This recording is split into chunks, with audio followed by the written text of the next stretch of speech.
This is cooking for seasonal cruising. This is garlic powder, and it had been kind of solidified in the container, so I ran it through a coffee grinder to make it powdered again. There's some curry powder already in the bottom of this container. And then the third ingredient is salt. And I usually use about a third of each ingredient, although there's a little bit more salt this time. It really doesn't matter. And I acquired this shaker container by simply not throwing it away when the last batch of spices was used out of it. And the shaker top comes off pretty easy and then snaps back on. And after shaking up the spices, it's real easy to mix the spices this way, and once you've got a shaker full of spice, it's real easy to do a bunch of batches of chicken like this. This is my go-to spice for chicken. And I basically get 3 or 4 of these big family packs of chicken legs. And then I take every casserole pan or similar tray that I have, and I just shake the spices on the chicken legs and then line them up kind of back to back like this so I get the most of them in there. And now I've got pretty much all of the chicken legs spiced and ready to go. And I'm going to bake them at 350 degrees. Pretty much anything that you want to cook gets cooked at 350 degrees. I think the only reason ovens have other settings is like for Chef Ramsay or people that want their life more complicated than it has to be. But if you're lazy like me, you can just basically bake everything at 350 degrees for at least an hour or more, and it will be cooked. 350 degrees will brown things on the outside and cook them enough so that they're safe to eat.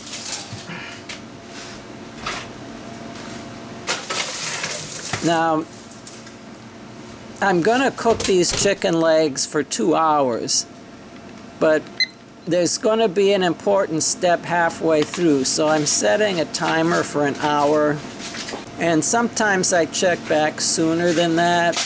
I think this time, this is probably about 45 minutes in. And what I'm waiting for is for the fat to cook out of the chicken and form a big puddle at the bottom of the casserole tray.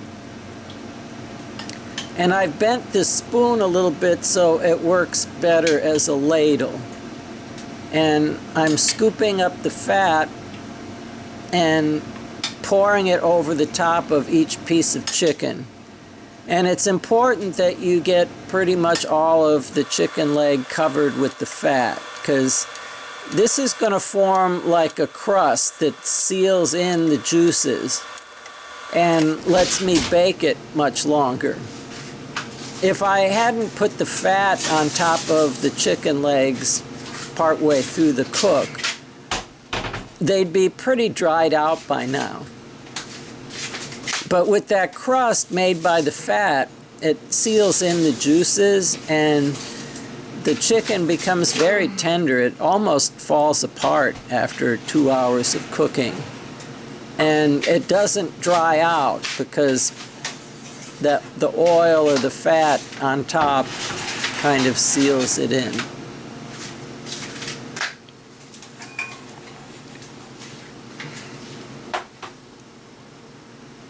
So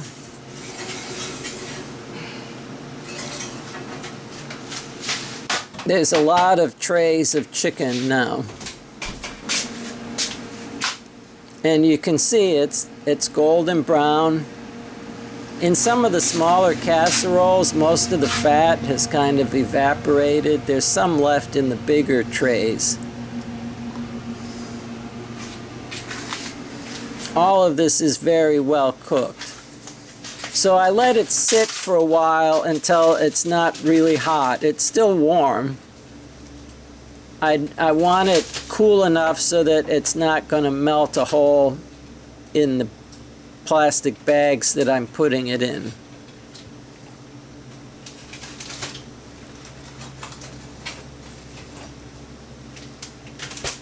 And I usually put 3 or 4 chicken legs in each Ziploc baggie.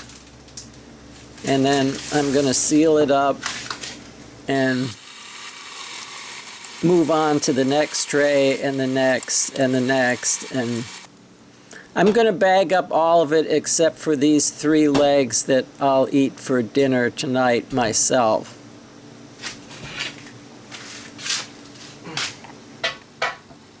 And I'll show you a trick for cleaning up later with one of the other recipes. And I try to spread it out as much as I can in the freezer so that it freezes as quickly as possible. The freezer's a little bit full at the moment, so I can't really get it spread out as much as I'd like to, but it'll be frozen pretty quick. And here is another recipe. This isn't chicken this time. This is actually baby back ribs. Yummy, yummy baby back ribs. And these I bake quite a while as well.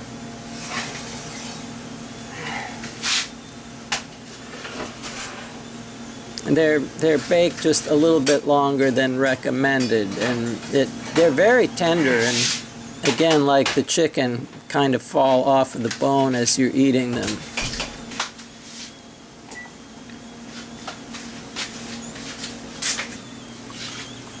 So there they are. A lot of sauce on top of them, and you can see that they're actually peeling away from the bone in places, and that's because I've cooked them a bit longer than recommended. And cooking ribs is actually kind of an art, and you have to cook them a long time and very carefully to get it right, so I don't. I get these Lloyd's ribs in barbecue sauce, and the trick to it is that they're already cooked and you're just basically heating them up again, although I am leaving them in the oven for a little bit longer than it says on the package. And again, it's like the chicken. I get several packages of these ribs, and I cut they come in a big rack, and I cut them into segments of 3 or 4 ribs each before cooking them. And that helps. I can get them into the casserole trays a bit easier, and I can get some sauce on the ends as well as the top. And again, I've let them cool off for a while until they're really just a little bit warm, not hot. And that way they're not melting the baggies or leaching anything out of the plastic baggies. And this is my cleanup trick. This works good for the chicken as well. This is really baked on here, this black crust. This would be really, really hard for me to try to scrape or scrub off at this point. So what I'm doing is I'm just filling them with hot soapy water. And I'm going to stack them up in the sink like this. It helps to have kind of a deep sink like I have here. For seasonal cruising, it's much better to use a conventional house kitchen to cook mass quantities like this and then freeze it. And when I'm on the boat, I just microwave the stuff, and it uses a lot less power than trying to bake stuff on the boat. And it's just much more convenient. This freezer is actually from my previous boat. The lady Angela that bought the sailboat actually took out the freezer, the microwave, and the insulated ceiling with the recessed LED lighting. And since she didn't want it, she was nice enough to give all this stuff back to me after buying the boat. So I've got an extra freezer here, and I'm using it to freeze all of those ribs at the moment. And here I have cooked mass quantities of bacon. I think this is 5 or 6 of those big packs of bacon. And this last set is only halfway cooked. It's cooked enough to be safe, but it's going to be used in a different recipe. But the fully cooked bacon, I'm again letting it cool and then putting it in baggies. And I kind of compress it down a bit and then roll the baggie up and seal it. And I just accumulate a whole bunch of baggies full of bacon like this, and I'm going to freeze that as well.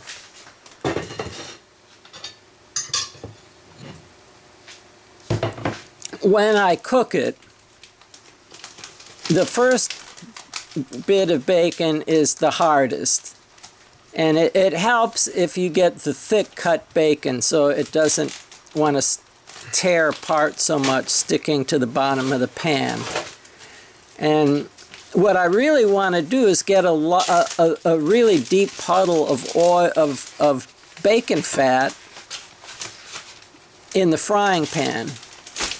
And then I can lay down a bunch of strips in the fat, and it doesn't stick to the bottom, it actually just floats there. And I'll do an entire pack. I'll lay down a row, and then a row perpendicular to that, and then a third row on top of that, and cover it and let it cook for a bit. And then I can scoop it all out and then put a whole nother pack in. And I like to label stuff like this because once it's frozen, it's a bit more difficult to tell what it is. This is an electric frying pan, and this really isn't the recommended procedure, but it seems to work out for me. I put it in the dishwasher, trying to keep the plug part facing down. And I use the Cascade pods, the more advanced ones with like 3 kinds of stuff in them. And it comes out like this. Cleanup is just not a problem at all. And here is the next recipe. That's the not quite crispy bacon. And you'll see why in a minute. It's going to get cooked some more. So this is cream of mushroom soup. And I start with putting a bunch of cream of mushroom soup, just enough to cover the bottom of each of these casserole dishes. And I'm going to cook this stuff like a stew almost. It's going to cook for a long time, several hours. And it's kind of like a crock pot cook. And I kind of made this recipe up myself. I got inspired by those little fillets that you see in the store with bacon wrapped around them in a little package, and those were disappointingly tough when I tried those. But for this recipe, I get usually like a 7-bone steak or the cheapest kind of big cut of beef that I can find. This particular batch is a little bit nicer because this is actually London broil. But it's a great big chunk of beef. And I cut it into strips, maybe 3/4 or an inch wide. And of course, I'm doing mass quantities, so I have several London broils here that I'm cutting into strips. And this is why I don't want the bacon completely crispy, because I'm going to roll it up with the strip of beef into a round thing, kind of a spiral, with the bacon in contact with the beef. And I don't put any salt or any spices in this, and it comes out plenty salty just from the bacon. And the bacon actually puts a little bit different flavor into the beef, and I kind of like it. If you try it, I hope you like it as well. So I try to roll them up, getting as much bacon in contact with as much beef as I can. And then I just keep rolling one round thing after another and putting it in the casserole on top of the mushroom soup until I've got the casserole filled. And I don't know if it was clear there, but once I've got all the round things in there, I try to press them down a bit to get the mushroom soup to like push up between them. They're going to stew in that mushroom soup, so I try to get it in contact with them as best I can. See there, I push them down, and the mushroom soup kind of oozes up in between all of the round things. And then the other part of the recipe is vegetables. And it's pretty much any kind of vegetables that I can get. When I was in college, the idea was that the vegetables kind of diluted it and made it like per quantity cheaper than if it was just the meats. And I guess it's good for you to have some vegetables. And really the vegetables, if you get ones with a lot of flavor, the flavor will sort of come out and mix in with the stuff because it cooks for a couple hours. So these are sweet peppers. I suppose if you liked hot food, you could put some hot peppers in too. I really don't like hot stuff that much. This is an onion, and you know, you cut the top off and the root end off. And then I cut and take like the outer couple layers off to make sure I get that papery stuff off. And I'm going to dice the onion as well, like the peppers were. And so I make a bunch of cuts radially, like, I don't know, like the where the numbers on a clock would be almost. And I try not to go all the way through because I want the onion to hold together for the next step. See, those are the radial cuts, and when I cut it the other way, now I'm getting little squares or little diced chunks of onion. And I'm going to chop up the whole onion like this and save that in a different bowl. And so here's the round things again. Trying to get it so that the camera has a good view of it. And I'm just going to sprinkle the different vegetables on top at this point. These are the 3 different colors of peppers. I don't think that it really matters, the colors. I think they taste about the same. It just looks prettier with the different colors. And so the onions went on, and these are radishes that I actually cheated and sliced up in a salad shooter. And these mushrooms, I cheated there as well and just bought the mushrooms already chopped up at the store. They didn't seem to cost any more if they were already chopped, and that just seemed to make it easier. So there's a bunch of mushrooms that goes on top.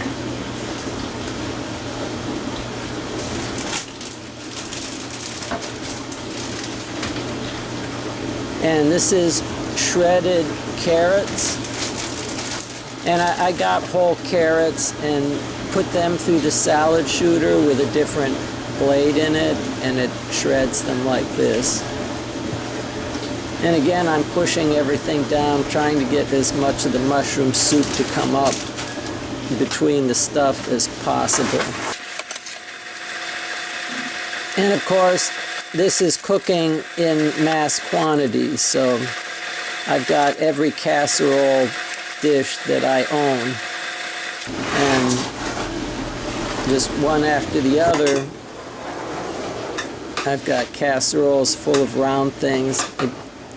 Get it so the camera sees. There you go. Stupid me. That's me from the past, and you know, it just isn't as smart as like me with hindsight. And so now that I've got all the vegetables in there, the last step is more mushroom soup, and I'm putting that over the top. And I'm trying to cover all the vegetables as best I can, because I've found that if anything that isn't covered in mushroom soup is going to get pretty crispy in the oven, because I'm going to cook these a long time. Again, everything gets cooked at 350 degrees, and I check on these after maybe an hour and a half or so, and if they're looking okay, I'll let them go 2 hours. I have had a few batches get a little bit crispy, and the mushroom soup kind of evaporates down. But they're still good, it's just I prefer to have them a little more soupy and a little less crispy. So this is probably after an hour and a half to 2 hours, 2 hours at most, an hour and a half at the least. And I check on them and look in the oven and see what they're like after an hour and 15, hour and a half, and see just by looking at them about how much longer I'd like them to go. This isn't Chef Ramsay or any of that, so it's just kind of what you prefer. It's hard to mess this up too badly. And there it is. Yummy, yummy round things stewed in these casseroles.